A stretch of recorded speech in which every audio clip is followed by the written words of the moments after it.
Hey friends, here's something that I was slightly doubtful about ever getting to say. Welcome to day 24 of the Archaeological Site Advent, where every day this month I have taken you to an archaeological site that I think you should know about. My gods, we have made it to the end, and not only have I not repeated a country, I have not repeated a sweater.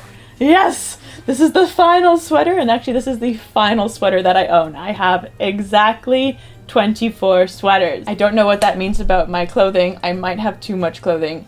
I will have to donate some things. And we're ending it off on one of my favorite sweaters, the sweater that got me through a lot of stress during my first masters.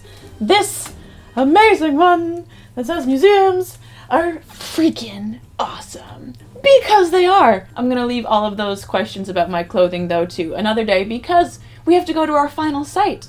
We're going to Jericho in Israel, and it is a very special site to me because it was one of the major sites that was in my second master's dissertation. It's on the wall right here, as you can see, that one, and it's really got me into a lot of stuff. It's actually the reason why I picked the subject for my topic of my dissertation for this master's, and I have a little love for it. Even though it's not my favorite of the sites that I studied, it's always going to hold a special place in my heart. With that, really quickly, I do want to make sure that I give a warning to everyone that I will be talking about human remains in this video, and I may show a picture or two, so just so everyone is aware. Jericho, also known as Tel es Sultan, is a tell that was inhabited from the 10th millennium BCE and has been called the oldest town in the world, as it's one of the earliest continuous settlements, with over 20 of them happening successively on this site. Jericho and the whole expanse of Southwest Asia around the Mediterranean is, like right here, look, a map. I sleep with this weird skull board. I don't know what that says, but there it is. It is very important for our understanding of early development of domestic societies and when everyone was becoming a lot more settled and living in more permanent situations and not doing all of the moving around hunter-gatherer lifestyle anymore. In fact, the pre-pottery Neolithic A phase of the site saw the emergence of one of the very first proto-cities. This is where we get mud brick houses without any real city planning, a stone wall surrounding the town, and a big stone tower that was the tallest structure in the world until the Pyramid of Djoser came around thousands of years later. Then we get to the PPNB, which is my area of study and the reason why I almost lost my sanity this summer. This is when we get different sorts of houses that were more rectangular, and we get the plastered skulls, which caused a frenzy in the archaeological community when they were first found. Jericho was the site where they were first discovered in the 1950s, and they're absolutely stunning, and we're still not 100% sure as to why they were used, what their exact purpose was, how they were used. There's a lot of theories, but I think I have some different ideas, and it's very exciting.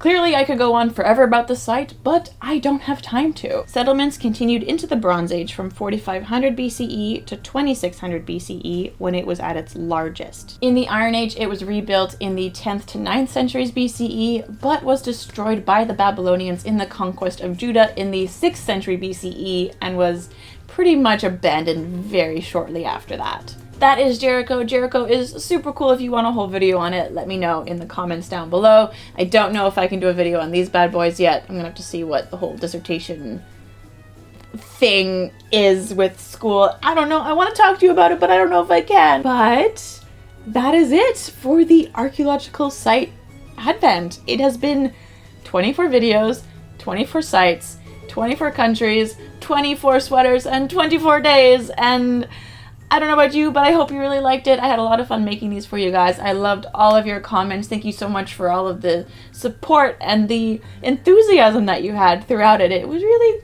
warmed my heart, and it kept me going, really. On the days when I didn't think it was going to happen, you guys made it happen. So thank you very, very much. Let me know which sweater was your favorite in the comments down below. I'd love to find out, to see what the consensus is. I wish you all a very merry, happy, whatever you celebrate at this time of the year. And I hope you guys are staying safe, staying warm, eating all of the good food, having all the good times, and spending it with people that matter to you the most. And I'm really happy that you took the time to spend some of that time with me.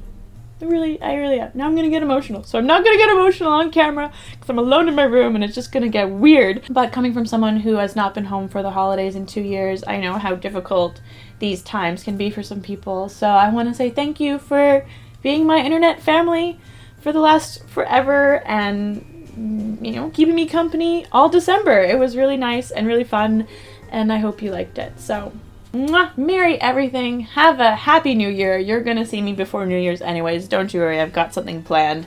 If you like that video, please go ahead and smash that like button down below. Do not forget to subscribe to the channel because I put out a lot more than short videos on Christmas, so make sure you don't miss out on anything there. Big thank you to all of my patrons over on Patreon. If you like the channel, you like what I do, you want to help support it so I can keep doing these videos for you guys, maybe even more on a full-time basis, head on over to Patreon and become a patron. Here are all of my socials, and as always, stay dirty, my friends!